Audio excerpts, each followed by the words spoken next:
Hey, Western Oklahoma schools, listen up. How would you like to win a $5,000 interactive smart display for your school? Thanks to Video Reality, an audio-video business in Oklahoma City, you could be awarded one. Here's how. From now through February 28th, anyone can text in one time per day through the entire promotion. The winner will be announced during our live coverage on the ParagonTV.com and Cool 94's coverage of the Saturday, March 2nd Class A and B basketball championships. Here's how to participate. The text line number is 580-225-9697. And in the text, simply type in the one-word name of the school you choose to support. We are so proud to partner with Video Reality that through their gracious gift in this promotion, some lucky school will be awarded a $5,000 interactive smart display. Remember, send a text to 580-225-9697. Type in your school's name. It can only be one word, and send it. Limit is one vote per day per phone number. Good luck. Video Reality, your audio, video, and control experts. If you build it, he will. It's the Skinny on Sports Podcast with Aaron Cowk. I throw balls far. You want good words? Data language. Talk real sports with a real man. Come after me! I'm a man! I'm 40! And now, here's the be-all, end-all, know-it-all of high school, college, and pro sports. Aaron Skinny Cowk with the Skinny on Sports. We're talking about practice, man.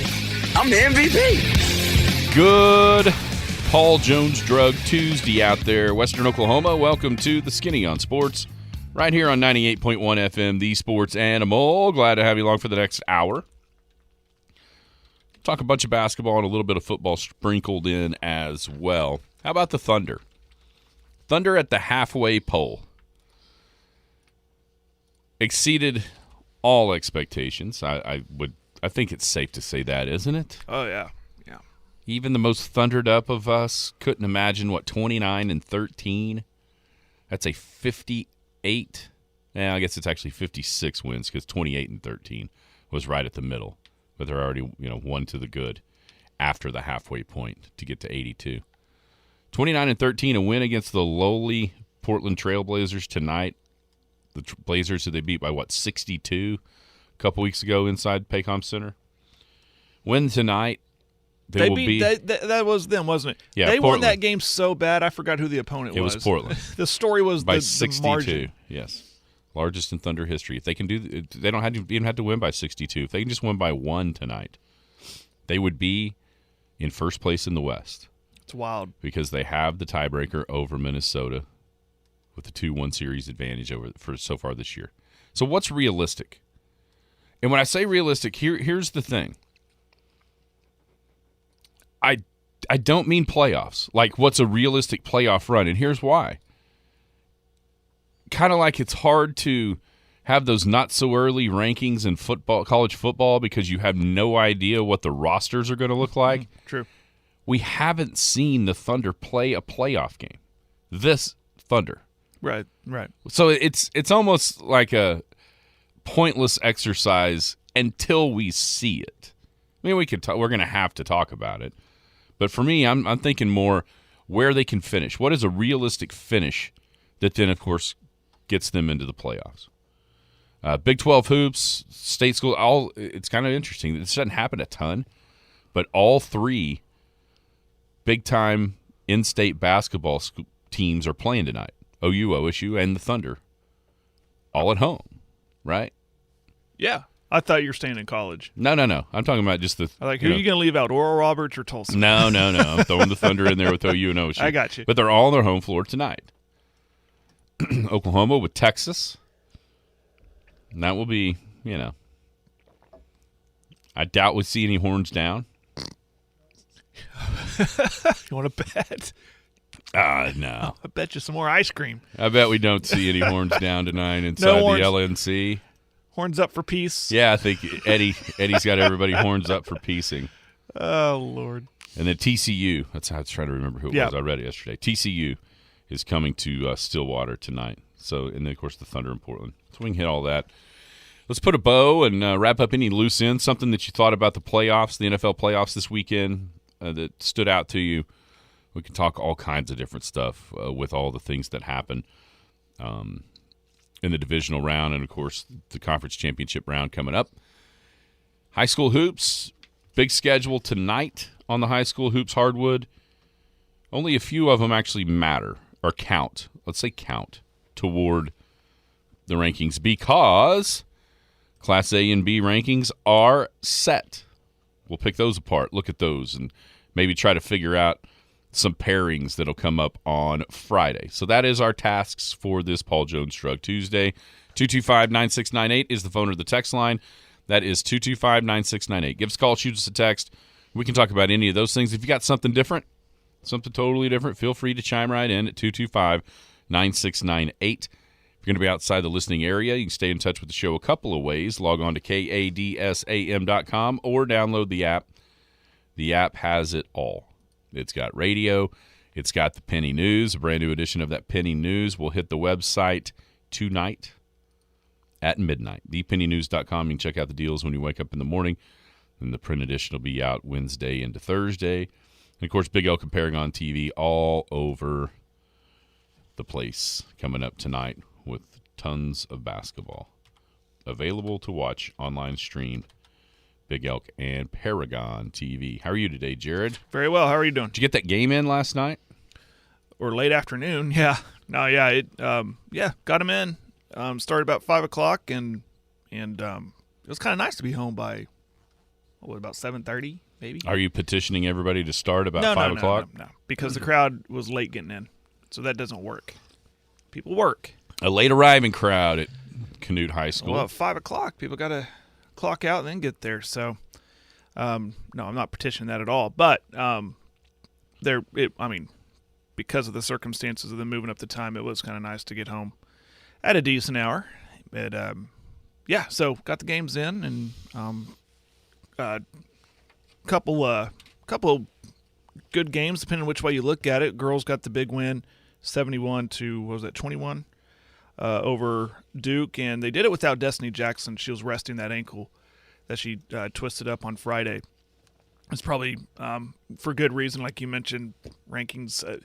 You don't want to say games don't matter, but it just didn't count. But it counts toward the record, but it doesn't. It counts towards count. the record, and it counts for many other things, like getting some playing time. But and as all far that. as the rankings playoffs, are it locked doesn't matter. in, so people probably wonder, well, why didn't she twist the ankle Friday? Why didn't she set on Saturday? Well, that counted, and it counted for many reasons, for a championship and a win and the record and all that stuff, and of course rankings. But now that the rankings are locked in, Coach Ridley chose to set her down and started Camry Tabor, who's come on as of late this year. Her confidence level's grown. She had 8 points last night in her second start of the year, and everybody scored who saw the floor, and it was just a nice, easy win, as expected, for the Trojanettes against the struggling Duke Lady Tigers team. Kendall Schuster got her first career double-double. We think that's her first career. She had 20 and 10 last night, and then she started getting greedy in the fourth quarter and started shooting threes. So Coach Ridley yanked her out with a smile on her face. But I think it was instructed. I think she petitioned Coach. I'm guessing that she went up to Coach Ridley and goes, I want to try to hit a three. But, no, it was a nice night for the Trojanettes. They improved to 17-3. Anyone else I'm not mentioning? Emily Cantwell, 11. Gabby Espinoza. I'm telling you what, she has really found her stroke from outside. She hit 4 3-pointers in the first quarter to set the pace for this blowout win. She finished with 13. She hit some key threes in that game on Saturday night. She's adding another weapon to that already stacked arsenal of offense for Canute Trojanettes. That in her first year as a starter. So that's kind of nice to see, because I saw it back in the Merritt tournament. I thought, okay, that's nice, but can she keep it going? And she has. And every time I get in the gym, if I'm setting up or I see her shooting. So she's become this likable player, this gym rat type of player, easy to root for. Trojans, they had a battle with the second-ranked team out of Duke, out of Class B, and gave it a battle. They started off slow, 18-8 after the first quarter. Picked it up just a little bit in the second, but still trailed at 38-22 at half. But then came out of the locker room inspired. Something changed. They made some defensive stops, started hitting some more of their shots, hit 3 threes in the third quarter, outscored Duke 18-8.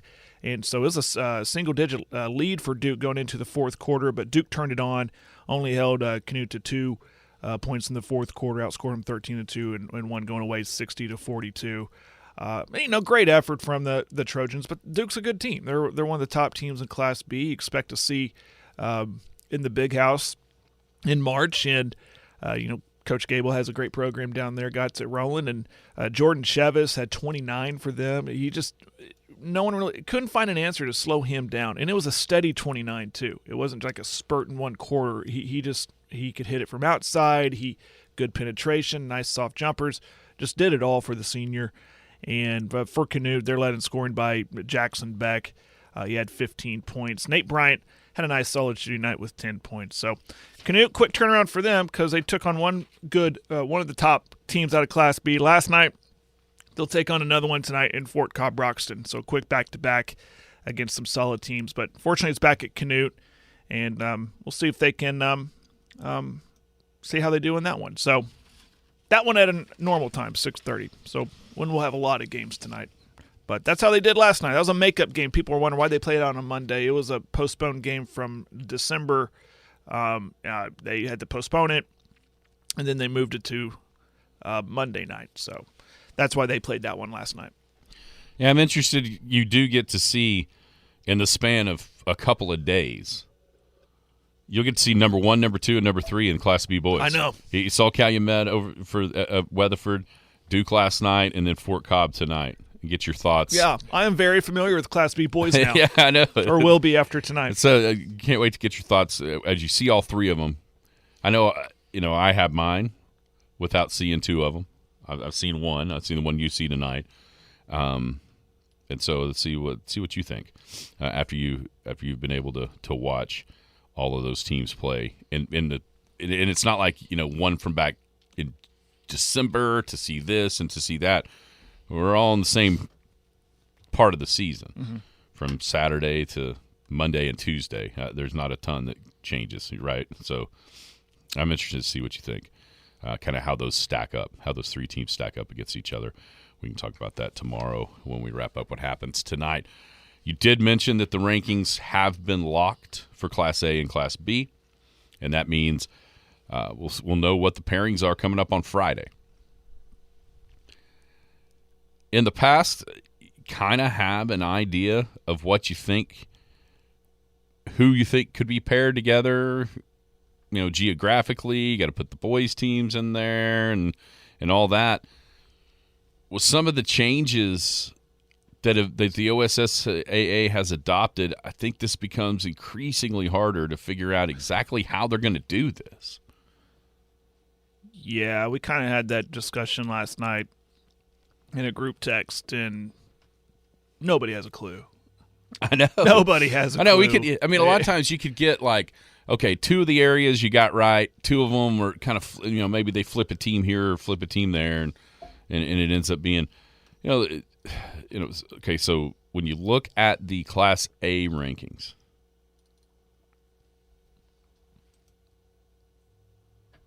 is Sealing the only team with both? With both, they are.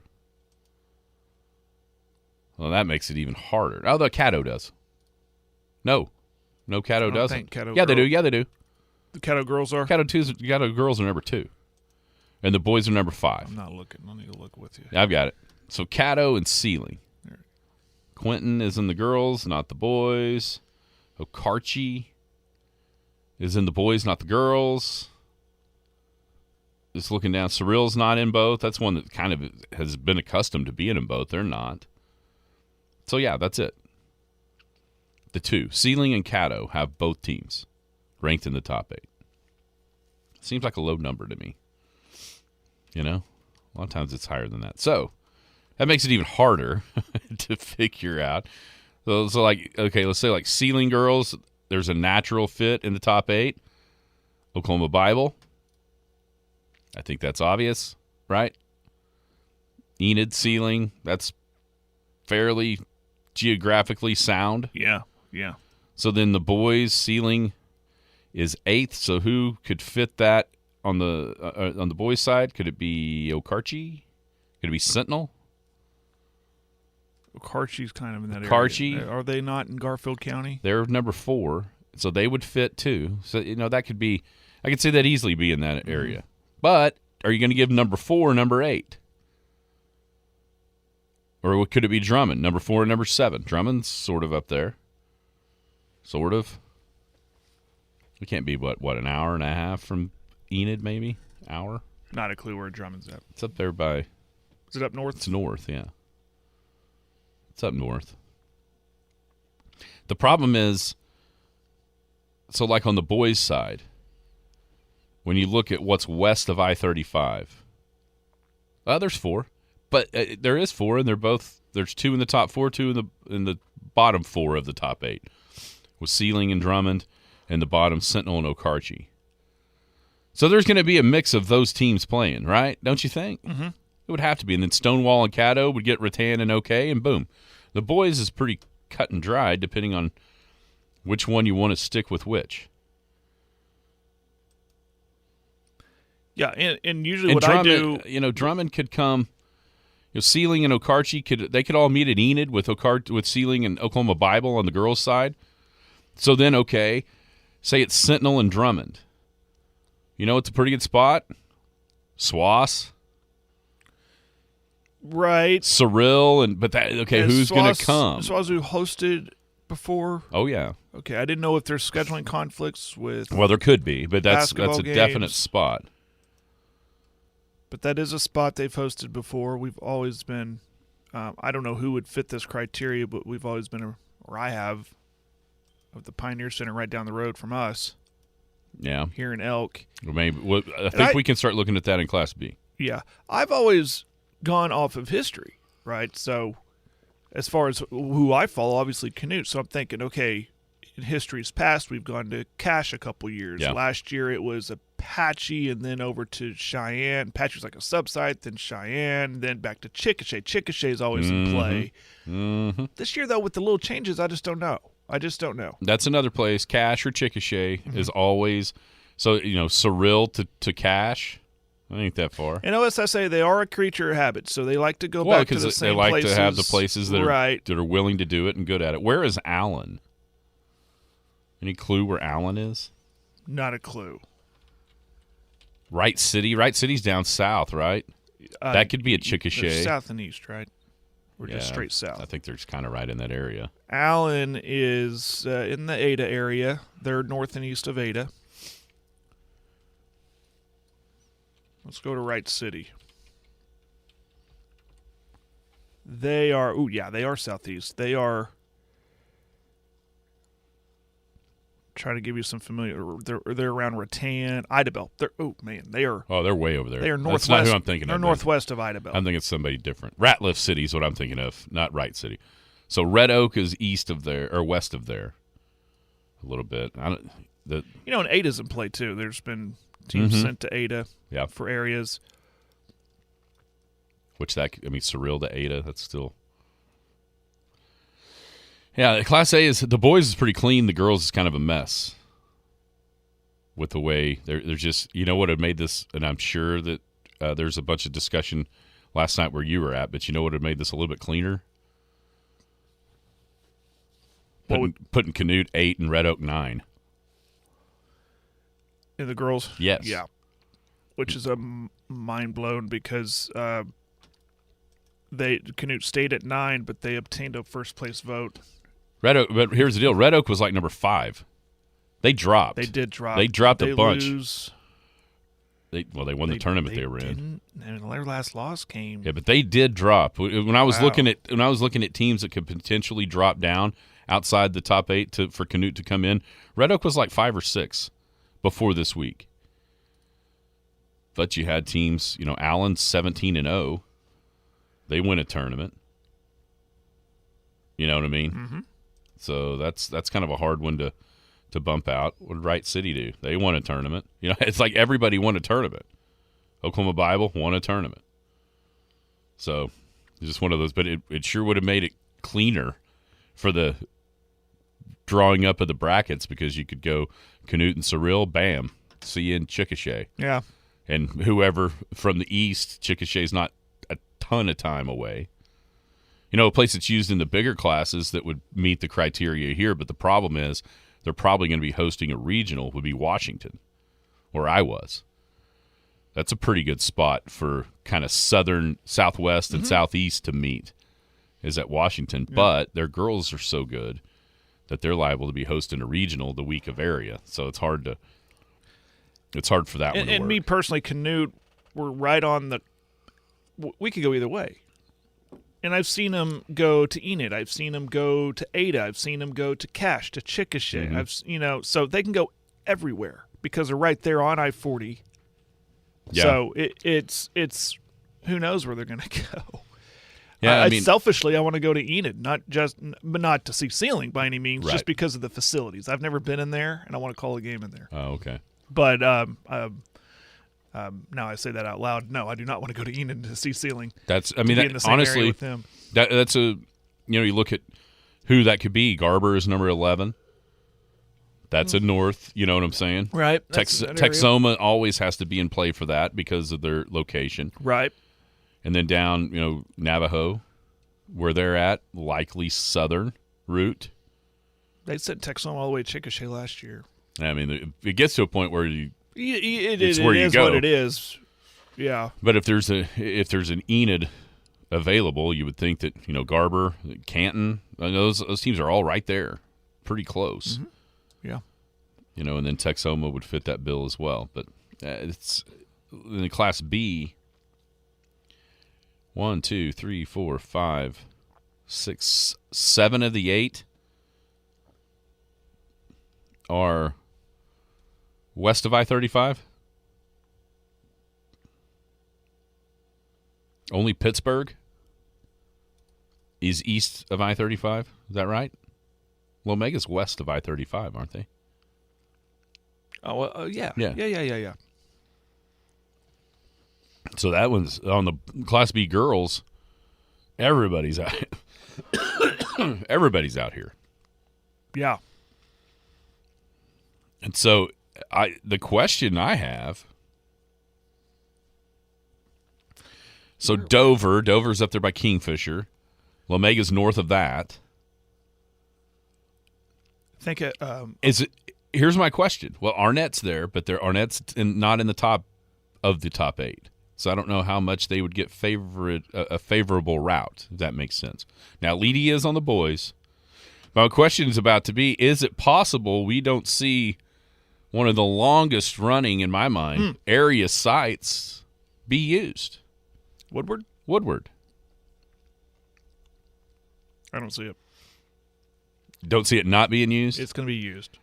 Well, and a lot of times for good reason, because there's so many Class B schools out in the Panhandle that it's such an easy jaunt. Yeah. Okay, who goes? We're thinking like Hammond Arnett, Lomega Arnett.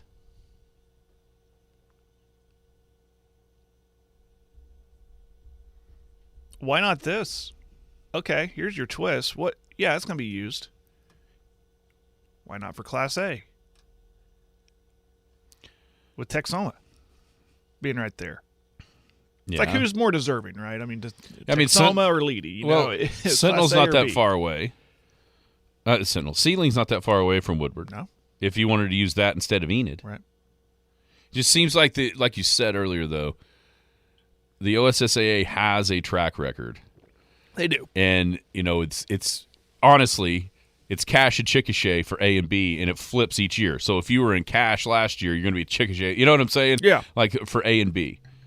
That seems like an almost guarantee of one of them. Woodward's always been a guarantee, and then depending on where everybody else is at, could it be Enid? Could it be SWAS? Could it be, Kingfisher? That's probably not a, their boys not being as good. Maybe Kingfisher's not a guaranteed shoe-in regional host in 4A like it has been for however many years. So that's opens up that as a possibility. Southern-wise, we're always right here.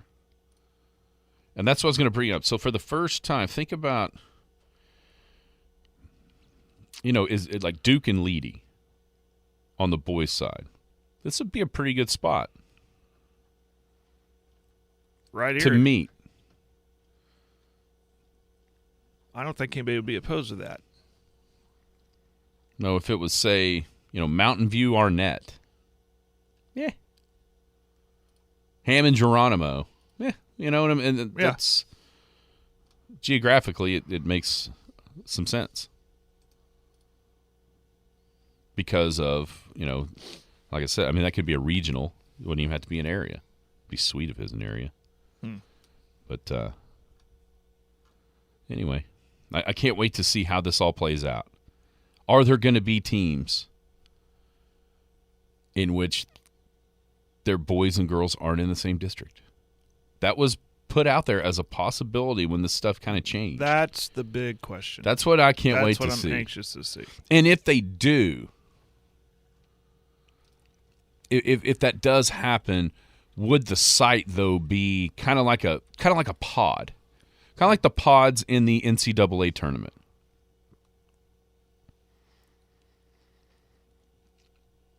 So explain that.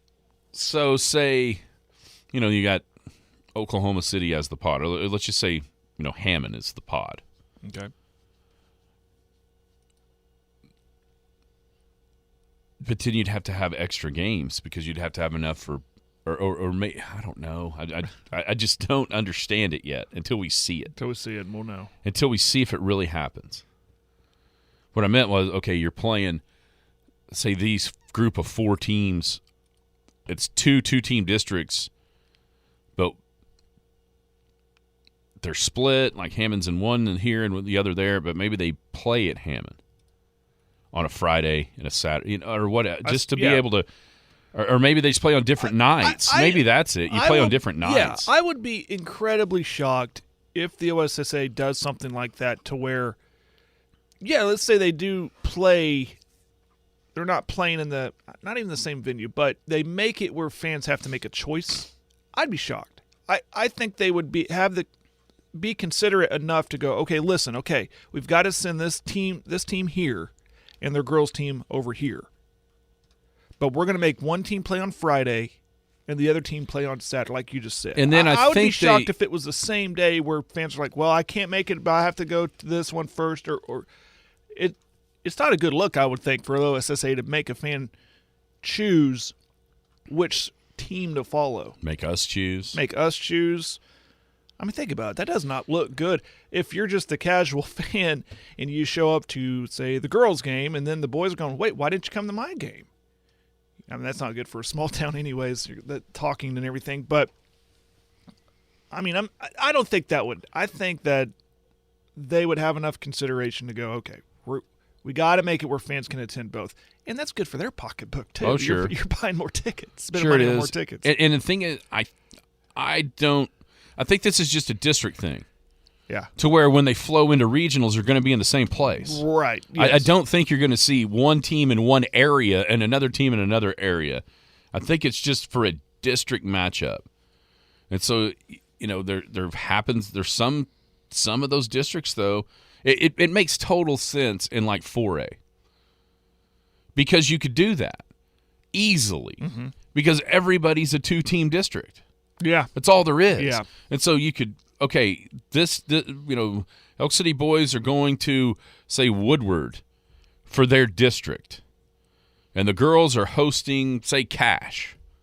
Well, guess what, Hunt? You're playing the girls' game on Friday. Woodward's playing on Saturday. Yeah. And then everybody flows into the same regional after that. But in the smaller schools, sometimes you don't have that luxury of just a 2-team district. Matter of fact, most of the time you don't. And even if you had one team that had to play Friday, well, if they win, then you're stuck with 2 different locations for the same school on Saturday. That's what I'm trying to figure out how that could work into like a pod, but there's just too many games. Unless you have like a district site with multiple districts at it. And it looks more like what we just saw from a scheduling standpoint of these regular season tournaments. I'm perusing the 23-24 manual looking for our answer. Yeah, when the answer comes, I think the answer comes on Friday until we see it. Yeah. Till we can actually see what if any the changes might create. I mean, I've already seen one. I can tell you one of them with the new rules. And that is, what's it called? Community Christian. Oh, yeah. They're in Community Christians are in different classes. Yeah.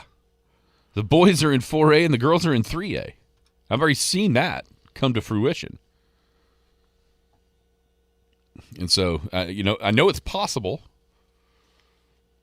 I mean, you want to talk about two separate paths. They're taking way separate paths. Different classes, but I'm intrigued. I'm intrigued by the next couple of Fridays to see, like Kingfisher. Well, Kingfisher girls are 10th. So they're not quite there. And then their boys their boys are way different than they have been. Let me see what their record is.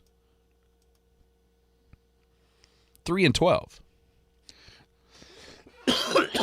So the girls are near a top 8 team. The boys are 3-12.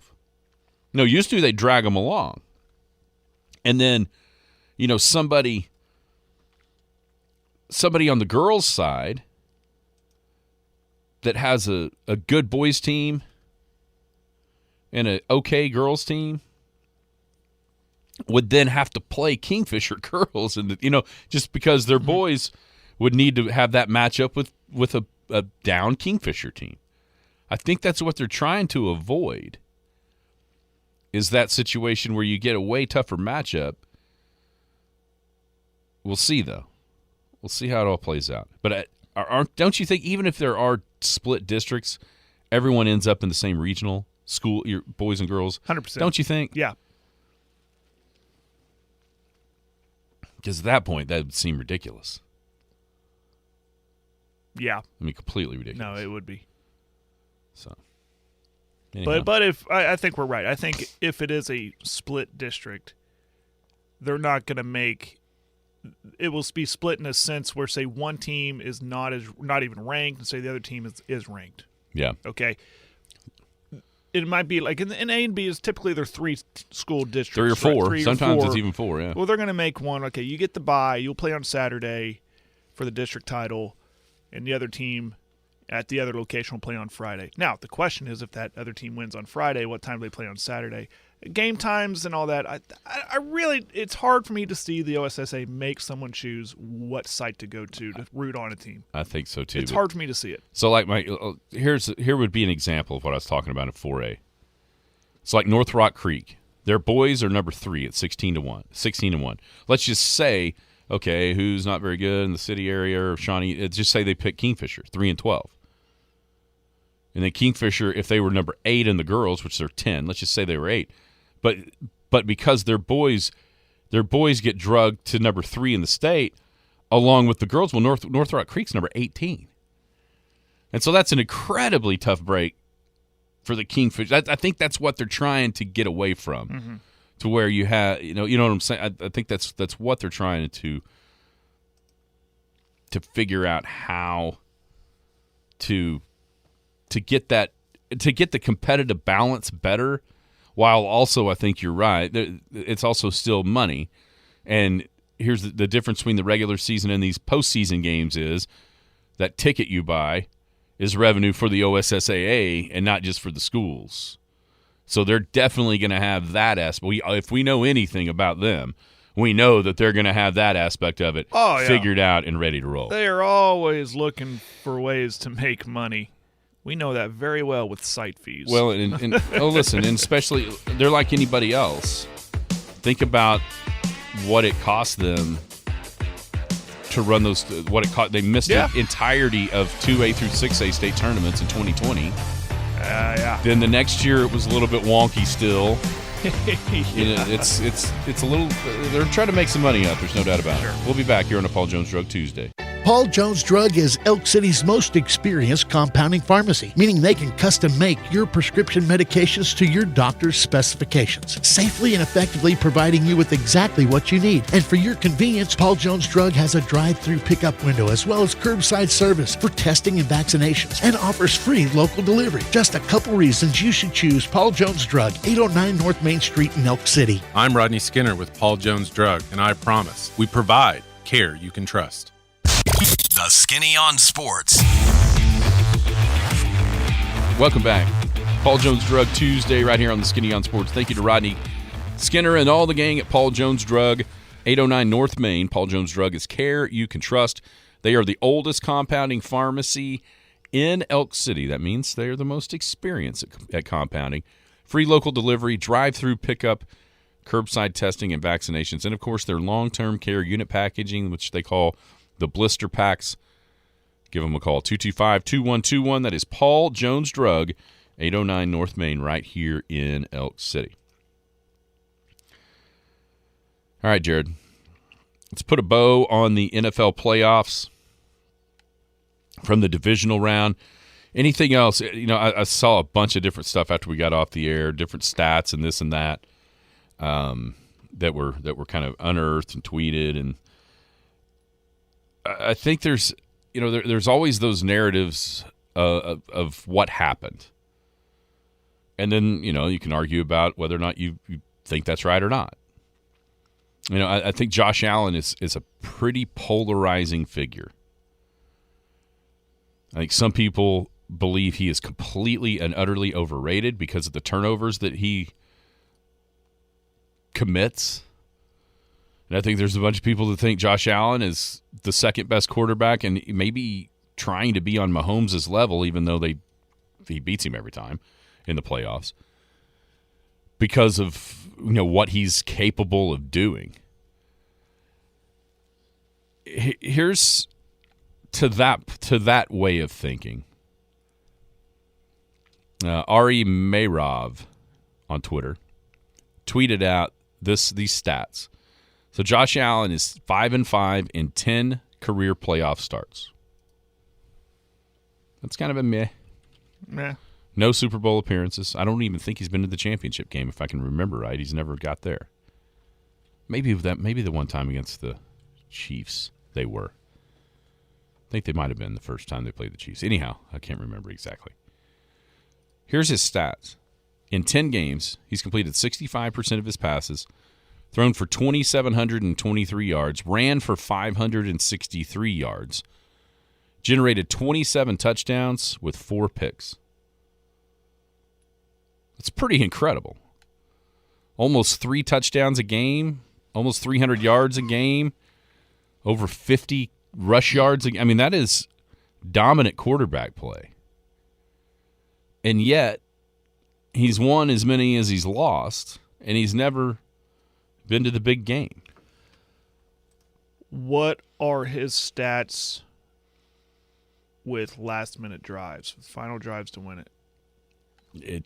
I don't have those, but I'm not. I know you don't, but that's. I mean, it's not like for that's instance, like kind of the difference. For the me. game everybody remembers. It wasn't his fault that Mahomes and Kelsey went 40 yards in 13 seconds because he had just won the game.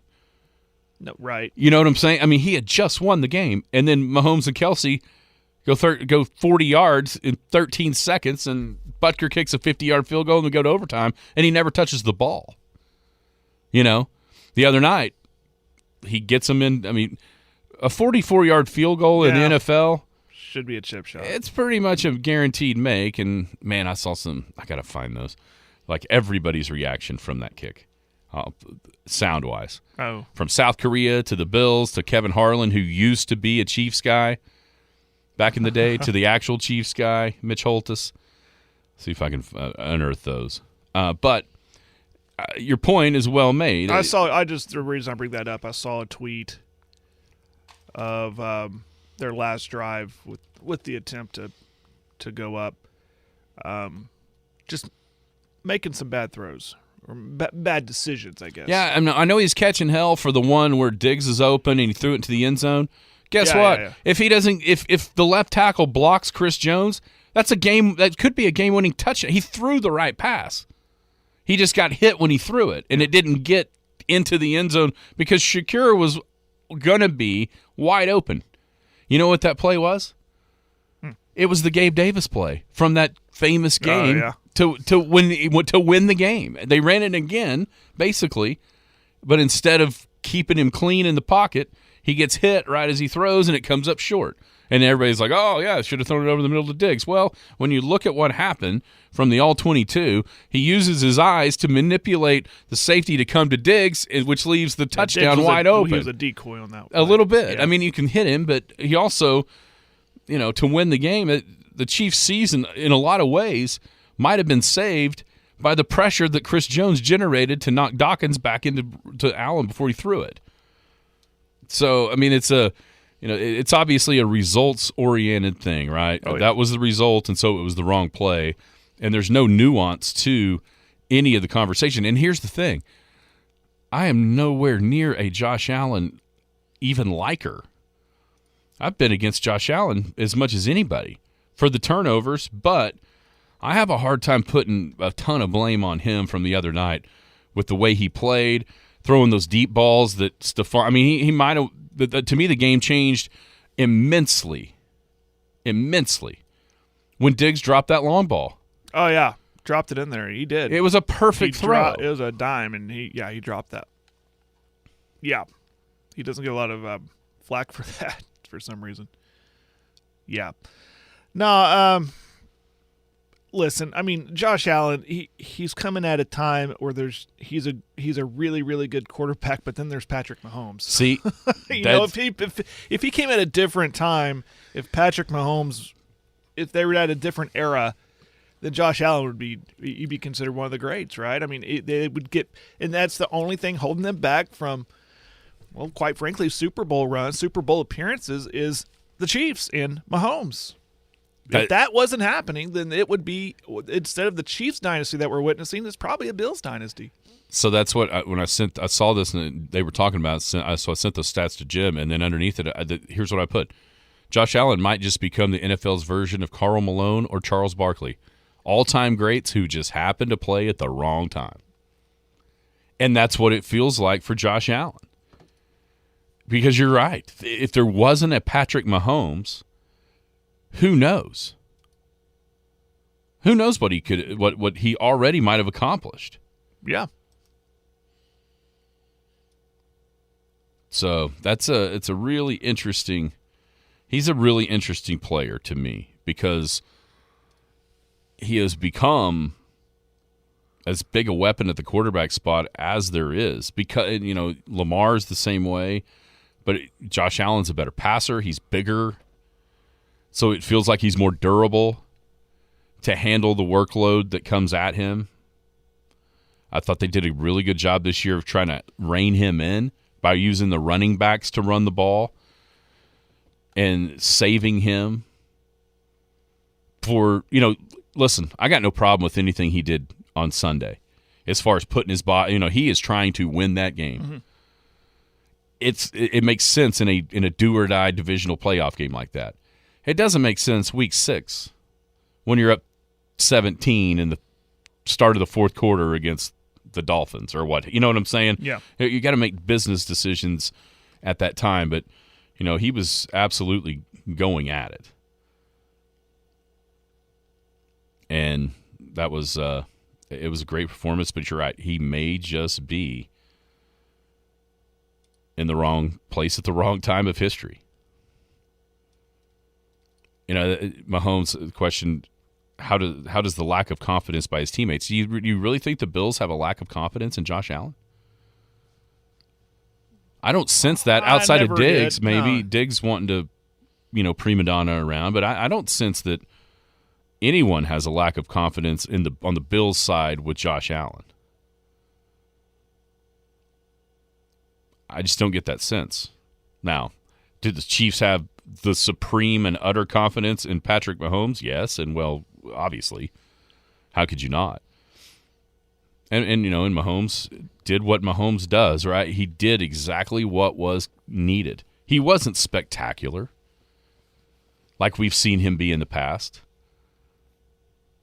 he was almost perfect. But he wasn't, he wasn't, you know what I'm saying? Yeah. Oh, And don't make the plays when it counts. What does that mean? We just, 2 years ago, he made every play. It's just that Mahomes made more, you know what I mean? That's the thing that, that's a problem to me, like with the, show me the rings or the playoff wins. Without looking at what happened, Josh Allen did everything he could have to win that game in Kansas City a couple of years ago. Absolutely everything. And had the game won with 13 seconds left. They made plays, in the other night. Did he make the ultimate play to win the game? No. And give Chris Jones credit for knocking him off his spot. But did he do what is required of the quarterback to be able to get there? Yeah, he did. And that was a 44-yard field goal. Now, does anybody think Mahomes wasn't going to go down and win the game? Oh, no, I think if it was tied? I think everybody thought that might be a little bit too much time for Mahomes. Yeah, he did it in 13 seconds 2 years ago. Yeah. He had a minute and a half. Yeah. But once again, where does that fall as far as the blame for that game? If it does happen that way, yeah, sure. It could be that Josh Allen didn't score a touchdown that then forces Mahomes to go get a touchdown. So if Allen is, and I'm not disputing this, I'm not saying you're wrong. I'm just asked hypothetically, if he is the air quote not the problem. Not the problem, right. What do the Bills need to do to complement him to get better, to get over this Kansas City hump? Now that is the question of the day. Because there's a lot of weapons on that team with Diggs, and the running back game is really good. Gabe Davis was hurt, so we didn't get to see. He's come up big in a lot of these games. Honestly, and sometimes this is just the way it goes. Buffalo's defense did not have an accounting of itself the way it was all year because they had a bunch of guys hurt. Yeah, you start looking at the guys they pay, a bunch of them didn't play. But that's just the way it goes. No one in the NFL is going to feel sorry for Buffalo because they had guys hurt. Everyone's experienced that. That's NFL. That is. It's just the NFL. And so at that point, health is one thing, but as far as how to build the team, I think they built the team right. The Jazz, I keep on kind of thinking about that comparison. Or even the Bills before. Yeah. What the hell was wrong with Jim Kelly and Thurman Thomas and Andre Reed and James Lofton? And on the other side, Bruce Smith, and what was wrong with them? Nothing.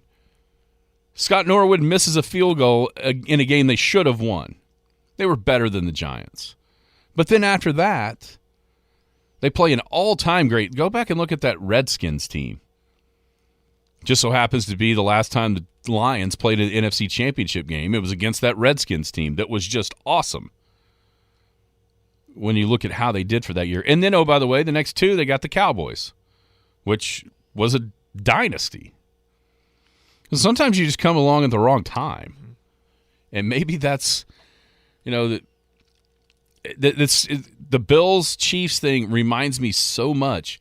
I'd say if you want to stay in the NFL, how many conversations happened from about 2001 to 2005, or 6 actually is when it finally happened, about is Peyton Manning ever going to beat Tom Brady in a big game? Yeah. Can the Colts ever get over the New England hump? Ever. That is very, very... This is very kind of reminiscent of that. Yeah, that's awesome. A lot of this kind of thing, the climbing the ladder, goes to the NBA.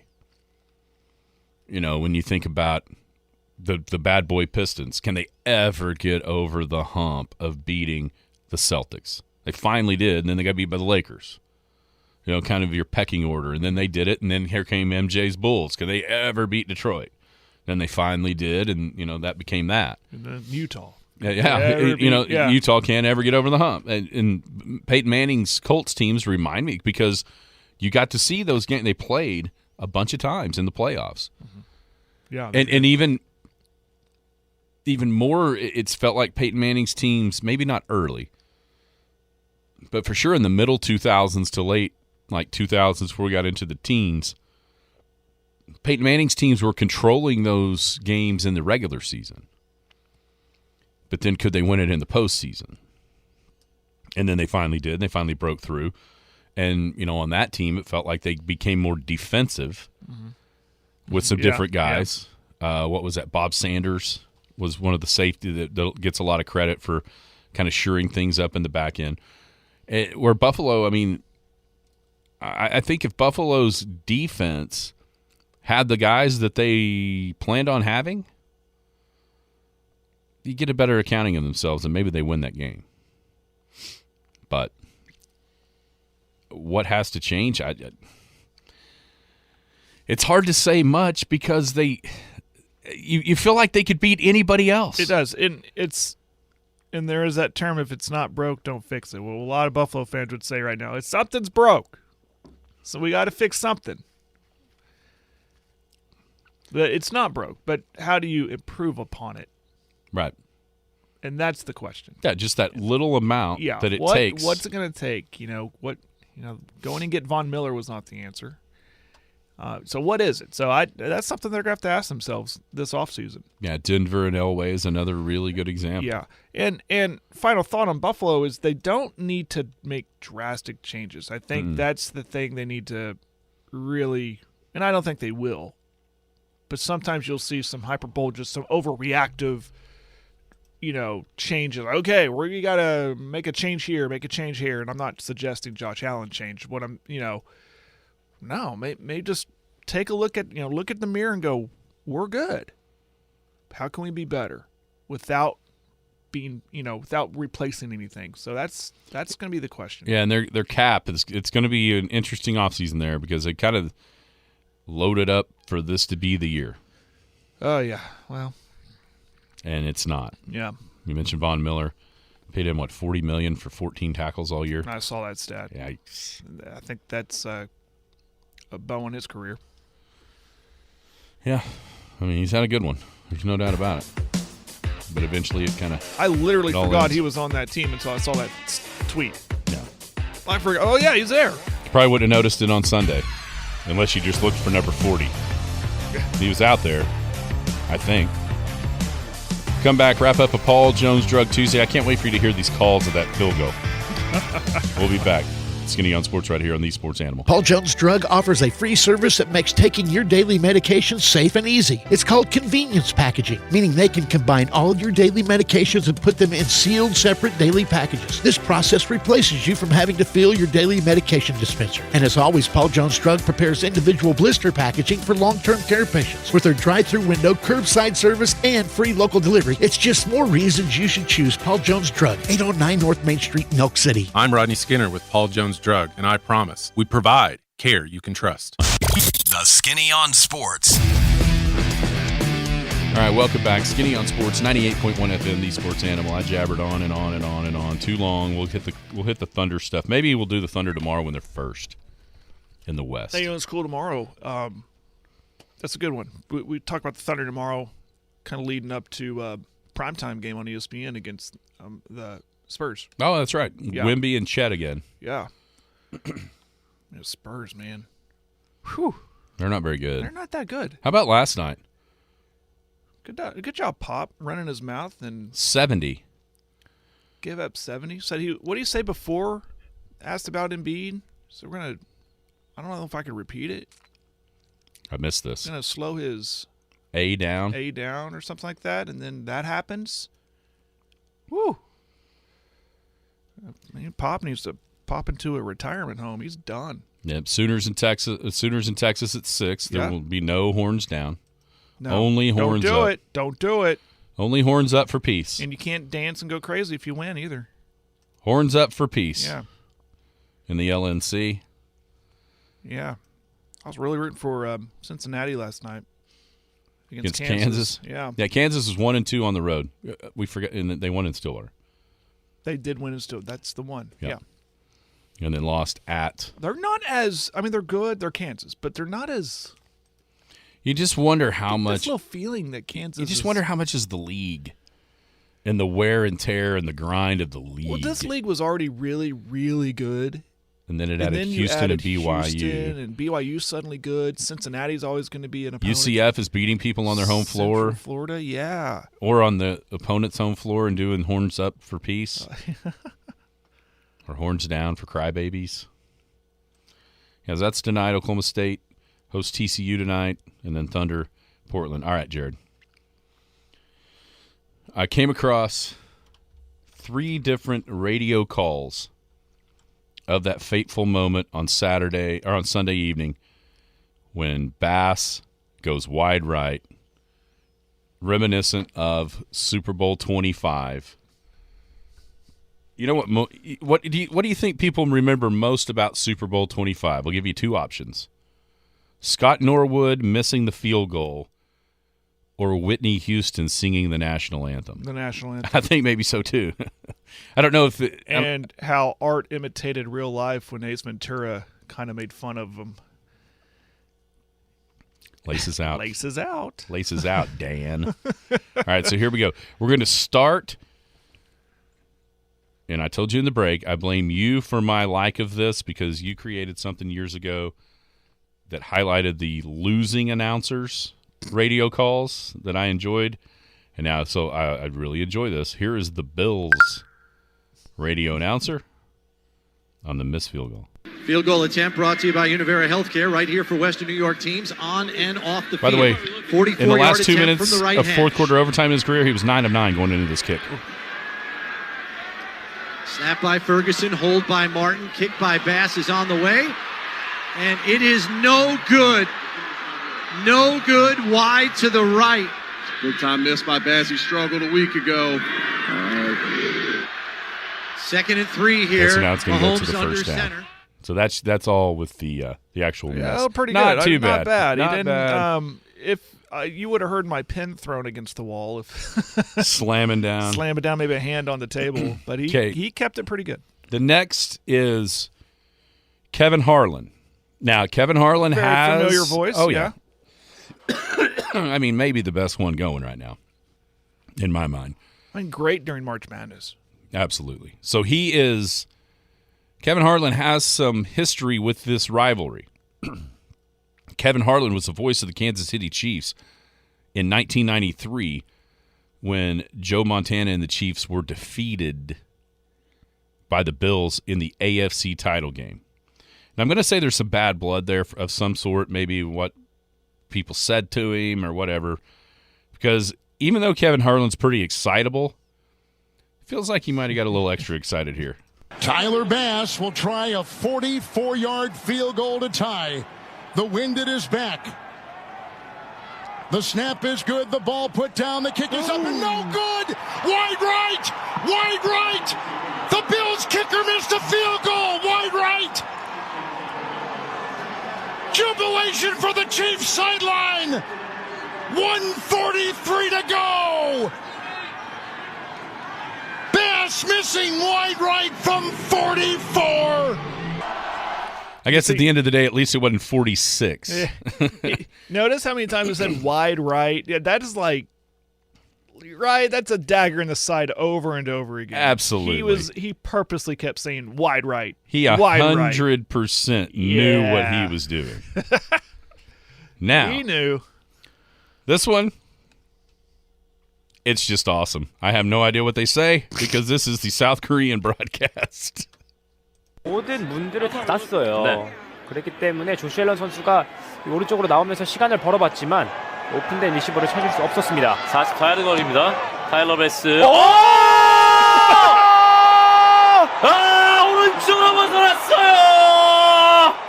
모든 Wow, that's awesome. I always like this. That is cool.